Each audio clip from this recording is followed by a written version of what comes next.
Meus queridos amigos, 17º encontro aqui do nosso grupo de estudos em Direito Falimentar, a situação jurídica dos atos jurídicos lato sensu do falido, parte 3. Agora a gente estuda a eficácia da falência, e, portanto, da decretação de falência em sentença, sobre os contratos do falido. Como é que ficam os contratos do falido após a sua falência? Item 1 do caderno, introdução.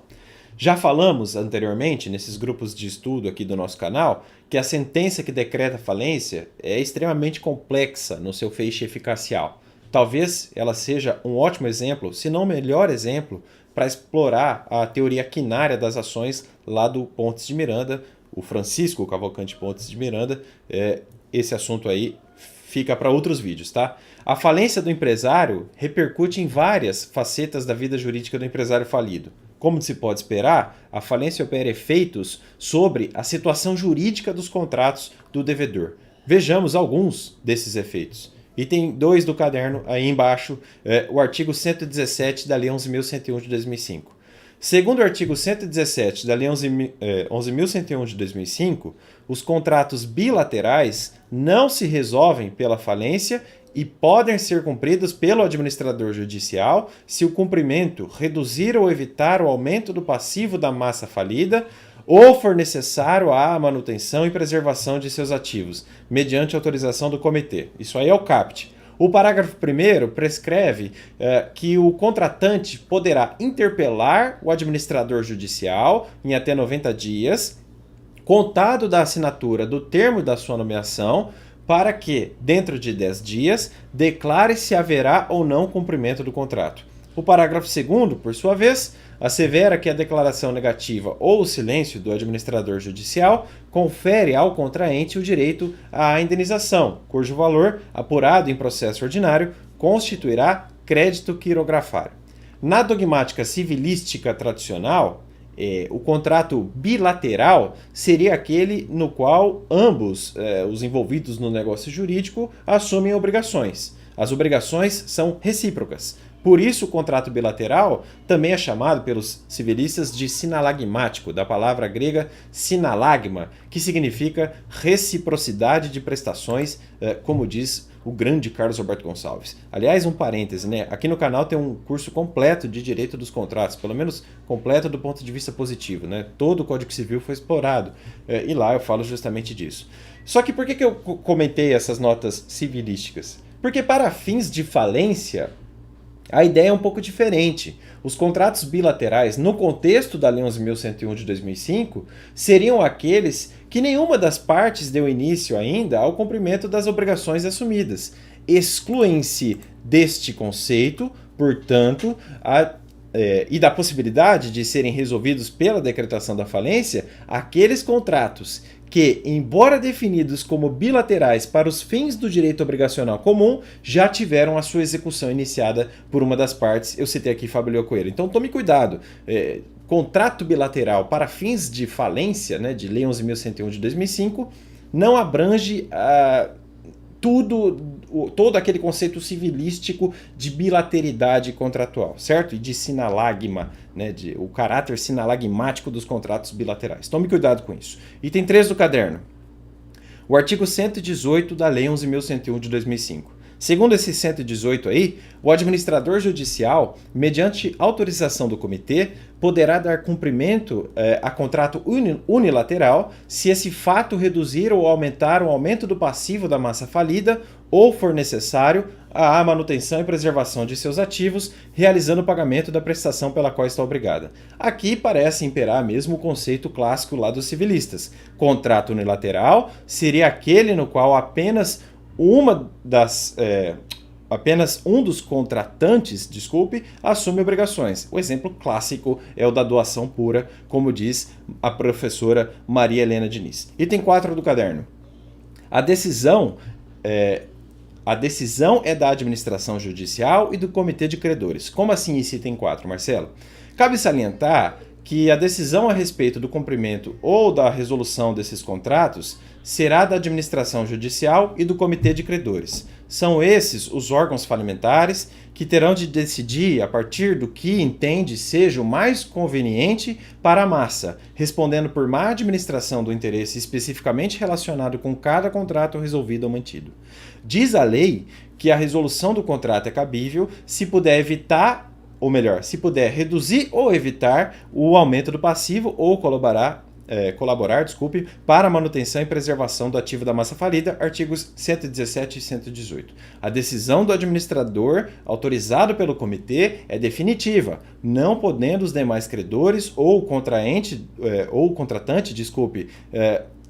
vou reler. Não podendo os demais credores ou contratante com o falido, agora sim, pleitearem a revisão do que eles houverem decidido quanto a esse ponto. Eu acabei de ler aqui, mais uma vez, Fábio Coelho. A decisão, na verdade, é híbrida e dependente desse anseio de majorar o ativo ou evitar aumento do passivo. Agora sim ficou melhor, né? Sobre o assunto, eu coloquei aí no caderno para vocês lerem depois, uma lição do Paulo Salvador Frontini. E ele foi tão preciso que eu citei toda a lição dele. É um pouco longa, mas eu faço questão de ler. Olha o que ele escreveu, o Paulo Salvador Frontini.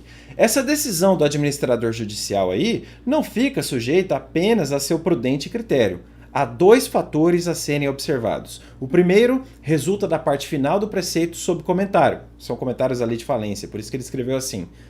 O trecho que eu citei vem de comentários à lei falimentar pelo Paulo Salvador Frontini. Mas voltando, o primeiro fator a ser considerado pelo administrador judicial resulta da parte final do preceito sob comentário, contido na locução, se o cumprimento reduzir ou evitar o aumento do passivo da massa falida ou for necessário à manutenção e preservação de seus ativos. E o segundo decorre da necessidade de autorização do comitê.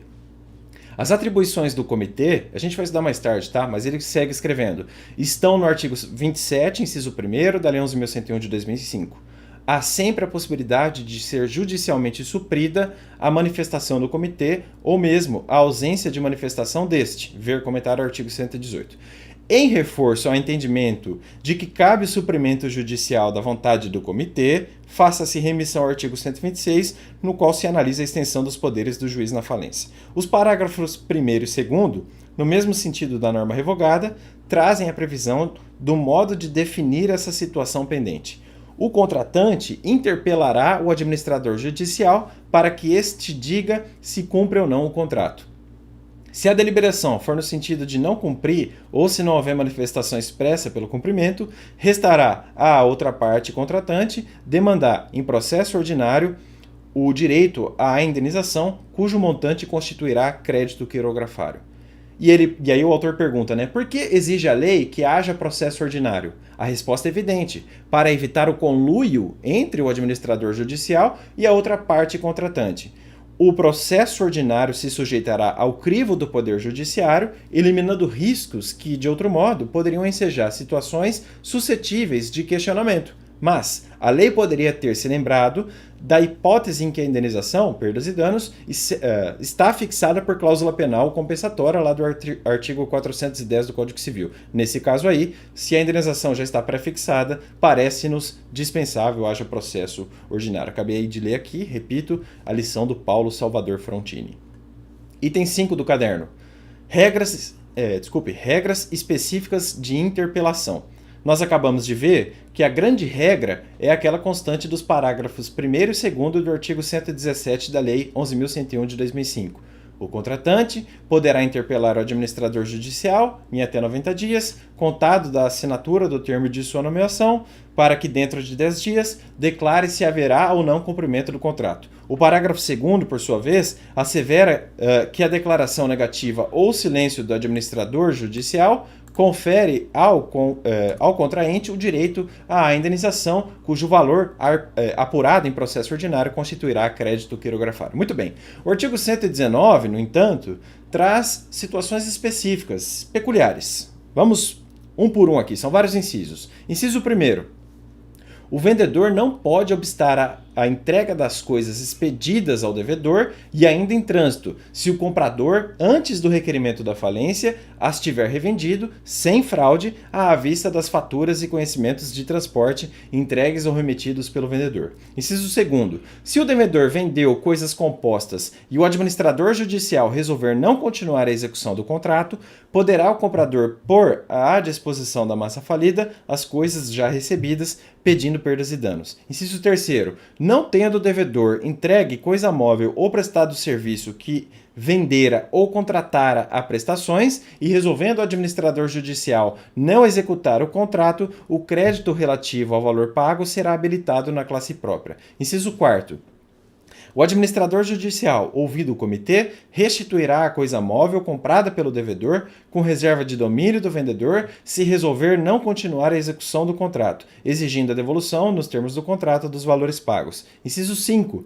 Tratando-se de coisas vendidas a termo, que tenham cotação em bolsa ou mercado, e não se executando o contrato pela efetiva entrega daqueles e pagamento do preço, prestar-se-á a diferença entre a cotação do dia do contrato e da época de liquidação em bolsa ou mercado. Inciso 6º. Na promessa de compra e venda de imóveis, aplicar-se-á a legislação respectiva. Nesse sentido, e aí conecto ao inciso 6º, diz o artigo 30 lá da Lei de Parcelamento do Solo Urbano, que é a Lei 6766 de 1979, o seguinte: a sentença declaratória de falência ou da insolvência de qualquer das partes não rescindirá os contratos de compromisso de compra e venda ou de promessa de cessão que tenham por objeto a área loteada ou lotes da mesma. Se a falência ou insolvência for do proprietário da área loteada ou do titular de direito sobre ela, incumbirá ao síndico ou ao administrador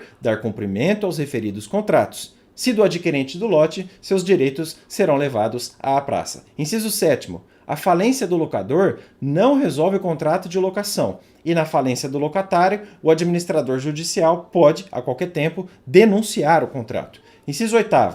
Caso haja acordo para compensação e liquidação de obrigações no âmbito do sistema financeiro nacional, nos termos da legislação vigente, a parte não falida poderá considerar o contrato vencido antecipadamente, hipótese em que será liquidado na forma estabelecida em regulamento, admitindo-se a compensação de eventual crédito que venha a ser apurado em favor do falido com créditos detidos pelo contratante. Inciso 9º, para fechar, os patrimônios de afetação constituídos para cumprimento de destinação específica, obedecerão ao disposto na legislação respectiva, permanecendo seus bens, direitos e obrigações separados dos do falido até o advento do respectivo termo ou até o cumprimento de sua finalidade, ocasião em que o administrador judicial arrecadará o saldo a favor da massa falida ou inscreverá na classe própria o crédito que contra ela remanescer. Muito bem, item 6 do caderno, a regra agora do artigo 77 da Lei 11.101 de 2005.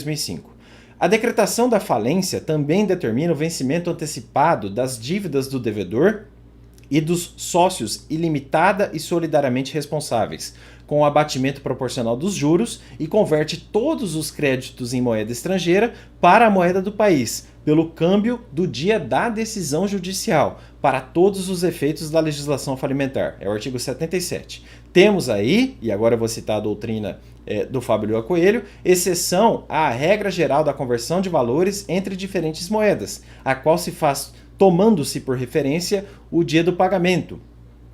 O legislador, para possibilitar a definição precisa do passivo do falido, criou esta particular regra de convenção cambial para fins falimentares. Assim, se o falido havia celebrado contrato de câmbio ou qualquer outro passível de cumprimento em moeda estrangeira, os riscos da oscilação cambial passam a ser da instituição financeira credora, posto que terá direito ao valor convertido em moeda nacional na data da decretação da quebra, sendo irrelevante o valor de conversão à época do pagamento. Note, você que me assiste, e agora eu vou citar Rafael Bordinhão, que o vencimento antecipado das dívidas do devedor não implica em serem imediatamente pagas na quebra, ou melhor, na data da quebra, mas sim que seu vencimento se antecipará para a data de decretação da falência por sentença.